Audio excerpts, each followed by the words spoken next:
সম্মানীয় দর্শক বন্ধুগণ, কেন্দ্র সরকারের তরফ থেকে জনগণনা বা আদমশুমারির কথা ঘোষণা করা হলো। দেশ জুড়ে কখন জনগণনা শুরু হবে, কি পদ্ধতি বা সেই সম্পর্কিত যে আপডেট রয়েছে তা আমি আপনাদের সামনে তুলে ধরব।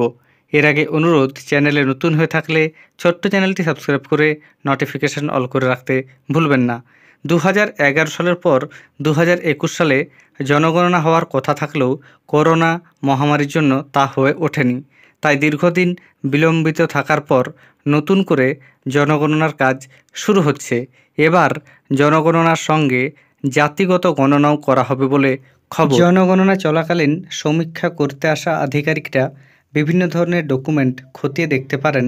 সেই সম্পর্কে যে আপডেট রয়েছে তাও আমি আপনাদের সামনে তুলে ধরব। দেখুন এ বিষয়ে প্রতিবেদনে কি বলা হয়েছে।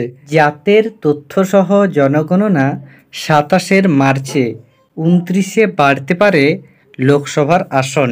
2029 সালে পরবর্তী লোকসভা ভোট, তার আগেই হবে দেশজুড়ে আসন পুনর্বিন্যাস, কিন্তু তার জন্য অত্যন্ত প্রয়োজনীয় আদমশুমারি।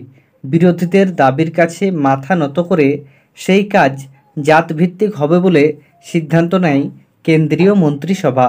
এবার জনগণনার দিনক্ষণও ঘোষণা করে দিল কেন্দ্র। জনগণনার কাজ সারা দেশে 2027 সালের 1 মার্চ শুরু হবে। তার আগে অবশ্য আগামী বছর অক্টোবর থেকে উত্তর ভারতের পাহাড়ি রাজ্যগুলিতে জনগণনা শুরু হবে, যাতে এইসব অঞ্চল তুষারাবৃত হওয়ার আগেই সেখানকার জনগণনার কাজ শেষ করা যায়। কেন্দ্রের এই ঘোষণার পরও আশঙ্কা প্রকাশ করেছে বিরোধীরা। জাতভিত্তিক জনগণনার মধ্যে কোন কোন বিষয় রাখা হবে তা দেখেই কেন্দ্রের আসল উদ্দেশ্য বোঝা যাবে বলে মনে করছে বিরোধীরা। আবার এর পিছনে বিজেপির ভোটের রাজনীতি রয়েছে বলে মনে করছে রাজনৈতিক মহল। কারণ সমাজের পিছিয়ে পড়া অংশের মন জয়ে মোদী সরকারের সিদ্ধান্ত বদল বলে মনে করছে তারা। এদিকে শুমারির পরেই শুরু হবে আসন পুনর্বিন্যাস বা ডিলিমিটেশন প্রক্রিয়া, যা সংসদ ও বিধানসভা নির্বাচনী ক্ষেত্রগুলির সীমানা এবং আসন সংখ্যা নির্ধারণ করে। 1976 সাল থেকে এই প্রক্রিয়া স্থগিত ছিল, যাতে দক্ষিণ ভারতের রাজ্যগুলো যারা জনসংখ্যা নিয়ন্ত্রণে সফল হয়েছে তারা অসুবিধায় না পড়ে। 2026 সালে এই স্থগিতাদেশের মেয়াদ শেষ হবে। এরপর 2027 সালের আদমশুমারির ভিত্তিতে আসন পুনর্বিন্যাস হলে উত্তর ভারতের জনবহুল রাজ্যগুলি যেমন উত্তরপ্রদেশ, বিহার অতিরিক্ত আসন পেতে পারে, সম্ভাব্য 31টি, যেখানে দক্ষিণের রাজ্যগুলি 26টি আসন হারাতে পারে। আসন্ন জনগণনায় জাত অনুযায়ী আলাদা তথ্য সংগ্রহ করা হবে। জনগণনা ও জাতিগণনার বিজ্ঞপ্তি সরকারি গেজেটে প্রকাশ করা হবে আগামী 16 জুন। 2011 সালে শেষ হয় আদমশুমারি। 2টি ধাপে হয়েছিল সেই গণনা, হাউস লিস্টিং এবং জনসংখ্যা গণনা। তুষারাবৃত অঞ্চলে সে সময়ও পৃথক সময়ে গণনা হয়েছিল। বর্তমানে 2011 সালের আদমশুমারির জন্য যে বাজেট বরাদ্দ করা হয়েছিল তাতে সংশোধন করে 2025-26-এর বাজেটে 574.80 কোটি টাকা বরাদ্দ হয়েছে।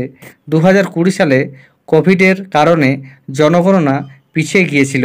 তারপর থেকে সময়সীমা ও সীমান্ত চিহ্নিতকরণের প্রক্রিয়া বহুবার পিছিয়েছে। এবছর এপ্রিল মাসে প্রধানমন্ত্রী নরেন্দ্র মোদীর নেতৃত্বাধীন ক্যাবিনেট কমিটি কাস্ট সেন্সাস অনুমোদন করে। কেন্দ্রীয় মন্ত্রী অশ্বিনী বৈষ্ণব বলেন, প্রধানমন্ত্রীর নেতৃত্বে সরকার সমাজ ও দেশের মূল্যবোধ ও স্বার্থের প্রতি দায়বদ্ধ।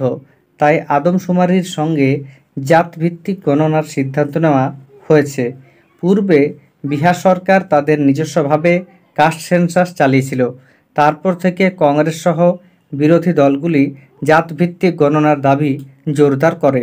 বিশেষ করে রাহুল গান্ধী এই বিষয়টি নিয়ে বারবার সংসদে ও জনসভায় কেন্দ্রের বিরুদ্ধে সরব হন। জাতিভিত্তিক জনগণনা হলে সমাজে কোন জাতির কী অবস্থা, শিক্ষা, স্বাস্থ্য, অর্থনৈতিক দিক, কর্মসংস্থানে তারা কতটা পিছিয়ে তা জানা যাবে। সরকারের বিভিন্ন সামাজিক ও অর্থনৈতিক উন্নয়নমূলক নীতিতে জাতিভিত্তিক পরিসংখ্যান থাকলে সরকারি সুবিধা তাদের কাছে পৌঁছে দেওয়া সম্ভব হবে। কাস্ট সেন্সাস বা জাতিভিত্তিক জনগণনা মানে হলো আদমশুমারির সময় প্রত্যেক নাগরিকের জাতি সম্পর্কিত তথ্য সংগ্রহ করা। এতে জানা যায় কোন জাতির কত সংখ্যক মানুষ রয়েছেন, তাদের শিক্ষা, স্বাস্থ্য, আর্থিক অবস্থা ও কর্মসংস্থানের চিত্র। অর্থাৎ এটি কেবল সংখ্যা নয়, একটি সমাজের কাঠামোগত বিশ্লেষণ। ব্রিটিশ শাসনকালে 1881 থেকে 1931 সাল পর্যন্ত নিয়মিতভাবে কাস্ট সেন্সাস হতো, কিন্তু স্বাধীনতার পরে 1951 সাল থেকে তা বন্ধ হয়ে যায়। স্বাধীন ভারতের সেন্সাসে কেবলমাত্র তফসিলি জাতি ও তফসিলি উপজাতির হিসাব রাখা হয়। ওবিসিদের নিয়ে কোনো জাতীয় তথ্য আজও নেই। শেষবার জাতি অনুযায়ী তথ্য সংগ্রহ হয়েছিল 1931 সালে। রাম মনোহর লোহিয়া, কর্পূরী ঠাকুর, শারদ যাদব, লালু প্রসাদ, রামবিলাস পাসওয়ান এরা সকলে কাস্ট সেন্সাসের প্রবল সমর্থক ছিলেন। কাশিরাম বলেছিলেন, যার যত সংখ্যা ভারী তার তত অংশীদারি। কংগ্রেস, আরজেডি, সমাজবাদী পার্টি, বিএসপি সহ বহু দল বহুদিন ধরে এই দাবি জানিয়ে আসছে। আগে বিজেপি জাতি গণনার বিরোধী ছিল, একে সমাজ বিভাজনের অস্ত্র বলে মনে করত। 2021 সালে সংসদে জানানো হয়েছিল, তফসিলি জাতি ও তফসিলি উপজাতি ছাড়া অন্য জাতিগোষ্ঠীর গণনা করা হবে না। কিন্তু 2024 সালে লোকসভা নির্বাচনের ফলাফলে দেখা যায়, পিছিয়ে পড়া শ্রেণীর মানুষ মোদী সরকারের থেকে মুখ ফিরিয়েছে। ভোটার ফলাফল থেকে শিক্ষা নিয়ে বিজেপি বুঝতে পারে, এই শ্রেণীগুলিকে ধরে রাখতে হলে সামাজিক ন্যায় ও প্রতিনিধিত্ব জরুরি। জনগণনার সমীক্ষা চলাকালীন ভোটার কার্ড, আধার কার্ড, রেশন কার্ড সহ নানা তথ্য খতিয়ে দেখা হতে পারে। পাশাপাশি জাতিগত প্রমাণ হিসাবে কাস্ট সার্টিফিকেট দেখা হতে পারে। ধন্যবাদ।